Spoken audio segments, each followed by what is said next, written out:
Halo semuanya, pada video hari ini, saya akan menceritakan sebuah alur film Captain Fantastic yang rilis di tahun 2016.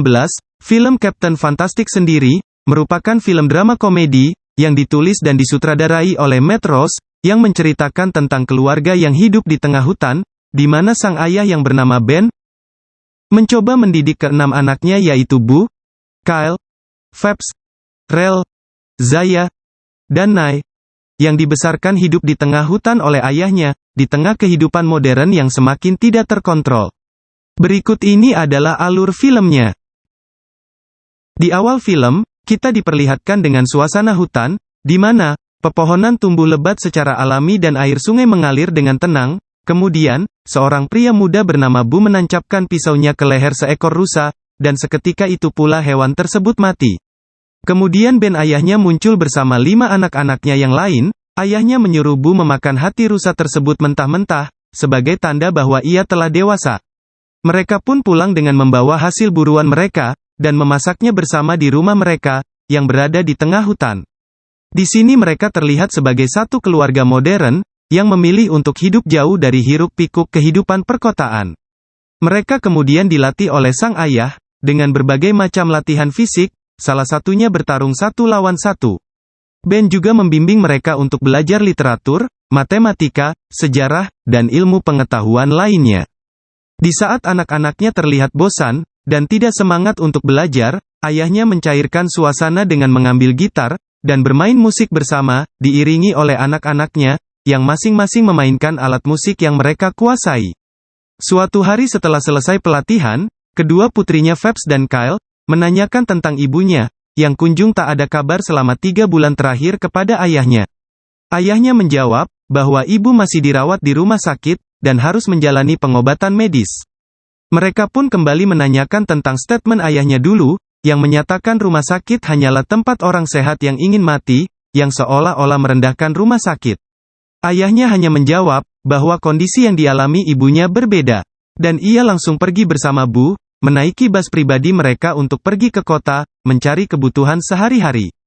Selama di kota, Boo terlihat mempunyai masalah dalam bersosialisasi, kemudian Boo menerima surat dari banyak universitas terkemuka, yang menyatakan bahwa ia diterima di universitas-universitas tersebut, yang ia daftar secara diam-diam dari ayahnya.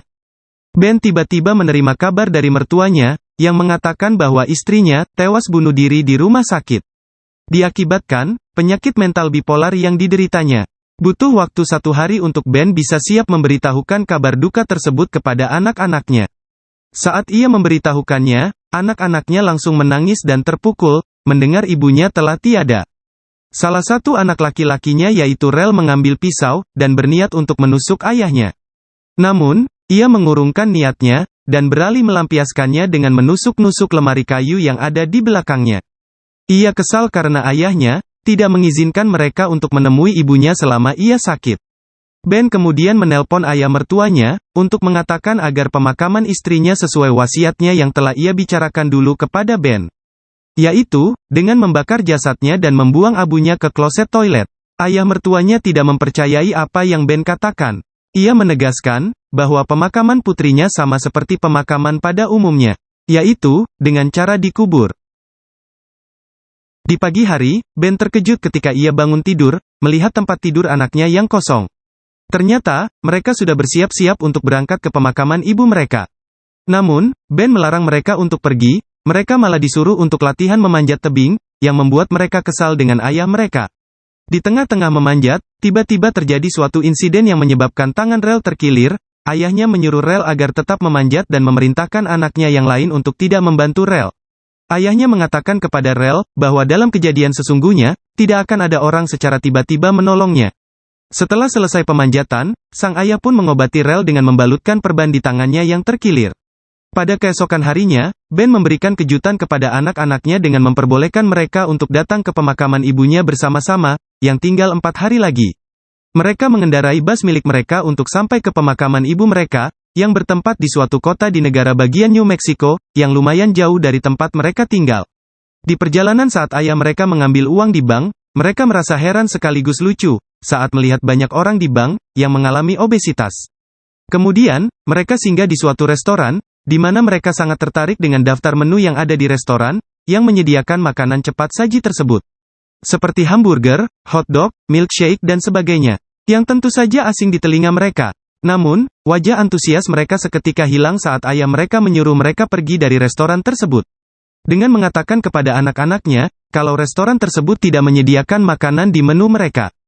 Mereka kemudian pergi ke suatu supermarket, dengan merencanakan sebuah pencurian. Di mana, Ben sang ayah berpura-pura terkena serangan jantung, dan anak-anaknya yang lain mengalihkan perhatian petugas-petugas supermarket tersebut, dan yang lainnya bertugas mengambil barang-barang, dan memasukkannya ke dalam tas yang mereka bawa. Dan rencana mereka berhasil. Ayahnya berdalih dengan mengatakan kepada anak-anaknya, bahwa pencurian tersebut adalah sebuah misi penyelamatan makanan. Kemudian, mereka menginap di rumah adik ipar Ben. Pada saat makan malam bersama, terjadi sedikit percekcokan antara Ben dan adik iparnya. Karena, Ben membicarakan hal yang tidak seharusnya dibicarakan di depan anak-anak mereka.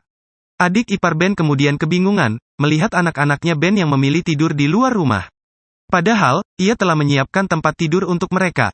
Keluarga Ben beralasan kalau mereka ingin melihat bintang saat tidur, yang memang sudah kebiasaan mereka selama ini. Di pagi harinya, adik ipar Ben membicarakan tentang keponakannya, yang tidak lain adalah anak-anak Ben, dengan menyuruh Ben agar berhenti membesarkan anak-anaknya, dengan menekan mereka hidup di alam liar. Terlebih, saat ibu mereka yang sudah tiada. Ia juga mengatakan kalau keponakannya juga perlu sekolah, dan harus belajar tentang dunia sama seperti anak-anak lainnya.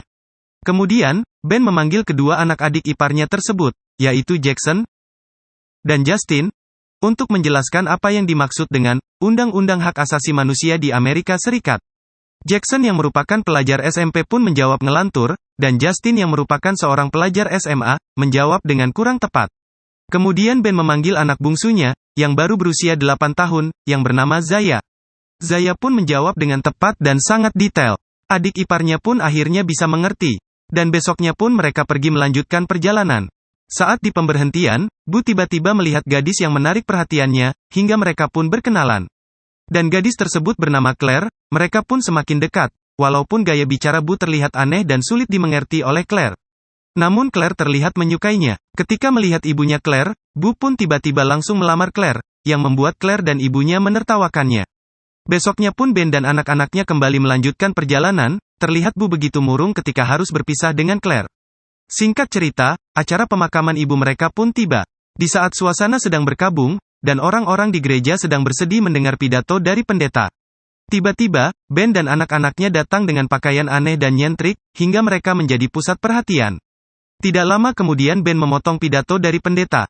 Ben pun kemudian membacakan surat wasiat dari mendiang istrinya, yang menyatakan, bahwa ia menginginkan mayat istrinya agar bisa dibakar, diiringi oleh musik dan tarian-tarian, serta abu jasadnya bisa dibuang di toilet, agar bisa menyebar ke seluruh perkotaan, sesuai permintaan istrinya. Melihat tingkah laku Ben yang memalukan, ayah mertuanya Ben pun menyuruh penjaga untuk menangkapnya. Dan Ben beserta anak-anaknya pun menunggu di luar gereja. Setelah acara selesai, terlihat kedua mertuanya Ben, begitu sayang kepada cucu-cucunya, dengan memeluk mereka satu persatu, karena lama tidak bertemu satu sama lain. Namun, ayah mertuanya Ben tidak mengizinkan Ben dan anak-anaknya datang melayat ke pemakaman. Yang dikhawatirkan, dapat mengganggu proses pemakaman ibu mereka. Anak-anaknya pun kesal kepada Ben ayahnya, karena perbuatan ayahnya lah mereka tidak diizinkan datang ke proses pemakaman ibu mereka. Suatu malam, Rel mengungkapkan kepada Bu, bahwa ia sangat membenci ayahnya. Yang merasa paling hebat dan merasa tahu segalanya, serta aturan-aturan bodoh yang hanya membuat Rel merasa tertekan. Suatu ketika, Bo memperlihatkan banyak surat-surat yang menyatakan, bahwa ia diterima di banyak perguruan tinggi bergengsi kepada ayahnya. Bukannya terkagum, Ben ayahnya malah mengolok-olok dan memarahi Bu, karena melakukannya tanpa seizinnya. Dan mengatakan kepada Bu, dengan kemampuan yang dimilikinya, Bu tidak perlu untuk kuliah. Kemudian, Bu menjawab, didikan yang diberikan ayahnya selama ini untuknya, hanya membuatnya aneh di mata orang-orang. Sehingga, Bu menganggap dirinya tidak memiliki kemampuan dalam bersosialisasi. Dan menyatakan bahwa, alasannya mendaftar masuk ke perguruan tinggi secara diam-diam dari ayahnya, semata-mata karena disuruh ibunya. Ben pun seketika terdiam, dan Bu pun langsung pergi. Kemudian Ben dan anak-anaknya pergi ke rumah kakek neneknya, untuk menemui Rel yang kabur diam-diam, hanya untuk tinggal bersama kakek neneknya. Rel yang sedang berlatih memanah secara virtual bersama kakeknya pun, dipaksa Ben untuk ikut dengannya pulang. Namun, Rel menolak karena Rel sudah muak dengan didikan ayahnya. Begitu pula dengan ayah mertuanya Ben, yang ia kira kalau cucu-cucunya bersekolah seperti anak-anak lainnya. Justru Ben, mengajarkan mereka untuk mencuri dan latihan-latihan keras. Yang sebenarnya, itu adalah termasuk kekerasan terhadap anak-anak. Ben pun kemudian diusir secara paksa. Pada tengah malam, Ben menyuruh putrinya Phelps, untuk menyelinap masuk ke kamar Rel, yang berada di lantai 2 dengan memanjat atap rumah. Namun, tiba-tiba ubin atap yang ia genggam patah, hingga membuat dia jatuh dari atap rumah. Ia pun terpaksa dilarikan ke rumah sakit. Namun, beruntungnya karena kondisi tubuh Phelps yang kuat, yang berbeda dari kondisi tubuh anak seusianya pada umumnya. Ia hanya mengalami gegar otak ringan, dan cedera ringan pada kakinya. Sejak kejadian itu pun, Ben merasa sangat bersalah terhadap anak-anaknya. Demi kebaikan anak-anaknya, Ben memberikan hak asuh anak-anaknya kepada kakek nenek mereka. Mengetahui mereka harus tinggal dengan kakek neneknya, anak-anaknya Ben terlihat tidak begitu menyukai tinggal di tempat tersebut, karena terlalu mewah dan modern bagi mereka. Besoknya pun, Ben berpamitan dengan anak-anaknya. Terlihat, Ben begitu sedih harus berpisah dengan anak-anaknya. Dan Ben pun juga berpamitan dengan mertuanya, dan mempercayai mertuanya untuk mengurus anak-anaknya. Selama perjalanan pulang, Ben terlihat murung, serta mengubah penampilannya, dengan mencukur kumis dan jenggotnya, yang panjang, sebelumnya. Ketika Ben termenung duduk di depan api unggun, tiba-tiba, anaknya keluar satu persatu dari bus. Yang ternyata, mereka selama di perjalanan, mengikuti Ben dengan bersembunyi di dalam bus. Anak-anaknya mengungkapkan, kalau mereka tidak membenci ayahnya, mereka hanya kesal semata-mata hanya ingin ayahnya mereka, membantu keinginan ibu mereka dan peduli terhadap ibunya. Pada tengah malam, mereka membongkar kuburan ibu mereka, dan membawa jasad ibu mereka ke suatu tempat, untuk melakukan proses pembakaran jasad sang ibu. Selama proses pembakaran, mereka menyanyikan lagu favorit ibu mereka, dan menari bersama-sama serta mereka pun membuang abu jasad ibu mereka ke toilet sesuai keinginan ibu mereka semasa hidupnya.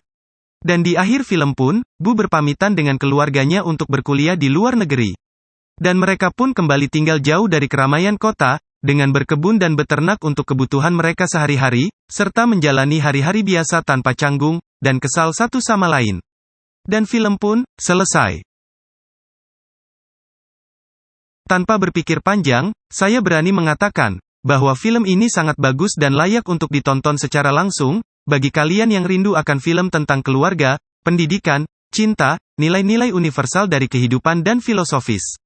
Serta bukan merupakan film yang mengajarkan kecengengan, dan gemerlap dunia modern yang kapitalistik.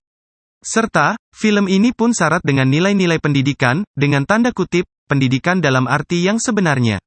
Meskipun, keenam anaknya Ben dididik dengan homeschooling, tetapi bisa mengalahkan pendidikan formal. Terbukti, dengan anak pertama yaitu Bu, yang diterima di semua universitas terkemuka.